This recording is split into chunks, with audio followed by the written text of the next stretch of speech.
As a private practice dietitian, I've achieved a lot of the goals I've wanted to, serving more people, hitting financial milestones, but I want to make sure I take it back to basics and share the story of what it was like when I was a clinical dietitian. More specifically, my first job as a dietitian.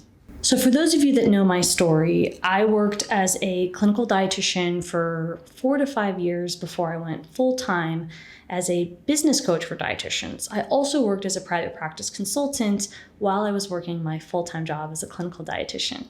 So if you're watching this and you're wondering, how do you become a good clinical dietitian? Well, there's a lot of educational requirements, and you're probably familiar that you need to complete now a master's degree. It doesn't have to be in nutrition, although I have a degree in clinical nutrition, a master's degree, but it just has to be any master's degree, and you have to complete a dietetic internship, and then you have to be eligible to sit in for your examination and then pass it to become a registered dietitian. Not to mention, you have to get licensed where you live and possibly licensed in other states, and then there's continuing education upkeep.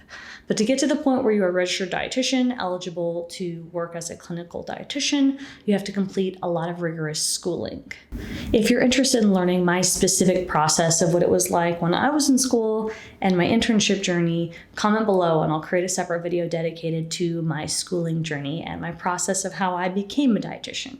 What I want to talk about in this video is my first job, and specifically what that was like as a new dietitian. So I want to take you first to expectations of a job. Now, as a clinician, especially if you want to look at being a good clinician, I put that in air quotes, it's more about what are the expectations of the role as a clinical dietitian through the lens of what it was like for me in my first job. So I want to talk about benchmarking. Now, if you look at school, the term benchmarking, it's just an easy way to relate it when you think of school. It has to do with what kind of milestones did you hit. So in school, the benchmarks might be that you complete your prerequisites before you have to complete the core curriculum, before you're eligible to then apply for your master's degree, right? So the benchmarks could be you completed your associate's degree, you completed your undergraduate degree, you can do your master's degree, then let's say PhD, dissertation, etc. So then there's benchmarks along the way that can tell you how you're tracking.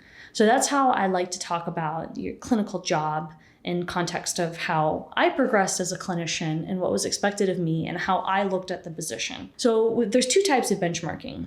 There's work quality benchmarking and then work expectation benchmarking. So I am a big fan of the work expectation because that has to do with productivity.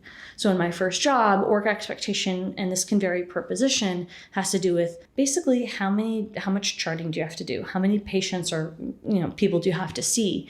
And that really is an expectation of productivity because every hospital, institution, et cetera, long-term care unit, they all have criteria that you have to see a patient within a certain amount of hours. Again, this depends inpatient, outpatient, et cetera. In an outpatient setting, it can be based on the patient and it can be based on the severity of their nutrition assessment. And that can be flagged by some type of a assessment program or a consultation from the doctor, hopefully if they place one.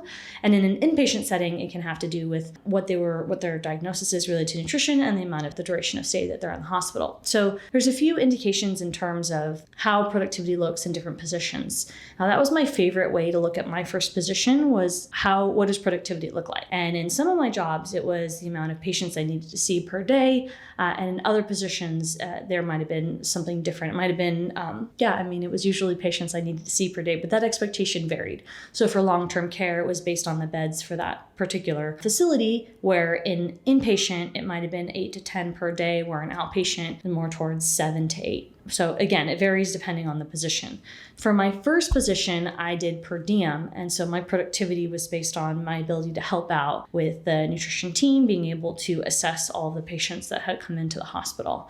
As I had different positions, that expectation changed for productivity. So my last job, it was outpatient and it was all based on the amount of people I was able to see and chart on per day. So if you know the number of assessments or patients you need to see per day as a clinical dietitian, you can tick off being a good dietitian if you're able to keep up with your work expectations in terms of productivity. Now that's only one piece of it because now we got to talk about quality. Now, quality can be determined by your level of competence, right? Your ability to make those assessments for the productivity benchmark, like how good is your work and how is it against the standard of other dietitians or a dietitian in general. And that's indicated by demonstrating knowledge of the nutrition care process: assessment, diagnosis, intervention, monitoring, and evaluation. That can be indicated by accurate assessment assessment of protein and calorie needs and recommendations. Now, in a clinical setting, you can get clinical, let's say, spot checks. So maybe you have another dietitian and you can have them check out your work, or maybe you've got a nutrition manager that can check out your work. This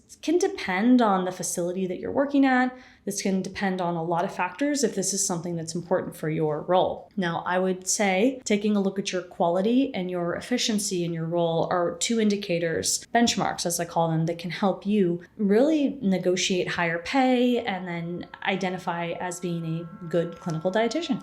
Now, you're probably not surprised to hear that I am obsessed with productivity, so I leaned a little more on the efficiency benchmark than the quality, meaning I wanted to make sure that I was able to hit the minimum of what they wanted me to do in terms of the number of assessments and the number of clients per day. Or patients, actually. And I also worked as a manager, long-term care manager. So I was not only responsible for my expectations, but also the unit of dietitians and the team and their ability to hit their numbers for, week, annual, et cetera, and then write up reports about it. So I lean more towards the management productivity side than the quality side. And it makes sense as a business owner. Of course, quality is important. And I always have productivity, efficiency in mind as well. So it's food for thought for you to think, what do you lean more towards, efficiency or quality or both? Comment below and let me know if what you're interested in and what resonates with you as a dietitian.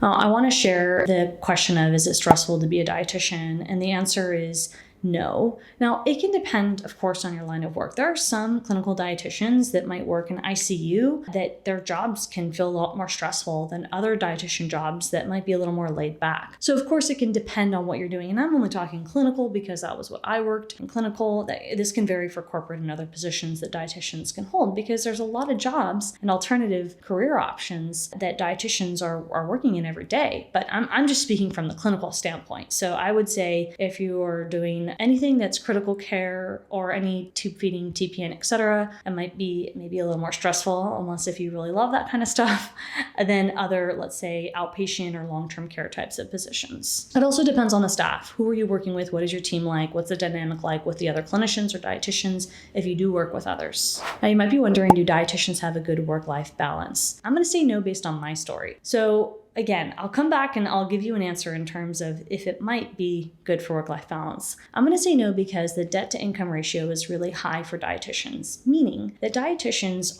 we have to pay so much for school, right? We've got undergrad, master's degrees required, a non-paid dietetic internship, and yet we go into the field and the average salary is about 60, maybe 65,000, which is very low compared to the required education that we're demanded to complete. So that creates a high debt-to-income ratio. Now, there are other career paths in healthcare that do have a high debt to income ratio as well. I don't know the math and the research on all of the others, so I'm not going to quote and say therapists and social workers, et cetera, because I don't know the data. I only know the data on dietitians. And because of that, if you had to take out a loan for school like me, then you might have felt anxious and you might have had some, financial withdrawals when you learned how much you were paid as a dietitian, not to mention that clinical jobs specifically are very competitive. So keep in mind that it can be tricky if you want to have a good work-life balance if you also are trying to pay the bills. So that's why I got a job as a private practice consultant. When I first started I did a lot of consulting work. So I worked with some menu assessments, and then I got into teaching and speaking and workshops, and I worked as a private practice consultant for 4 years before I decided to go full time. But I did that because my base pay as a clinical dietitian, despite that job not being stressful, I didn't pay enough for me to be able to make ends meet, especially with loans I had to pay back. Now, if you like this video and you want to learn more about my story, I want you to watch this next video about clinical versus private practice and the pros and cons, where I share more about my story. We'll see you next time.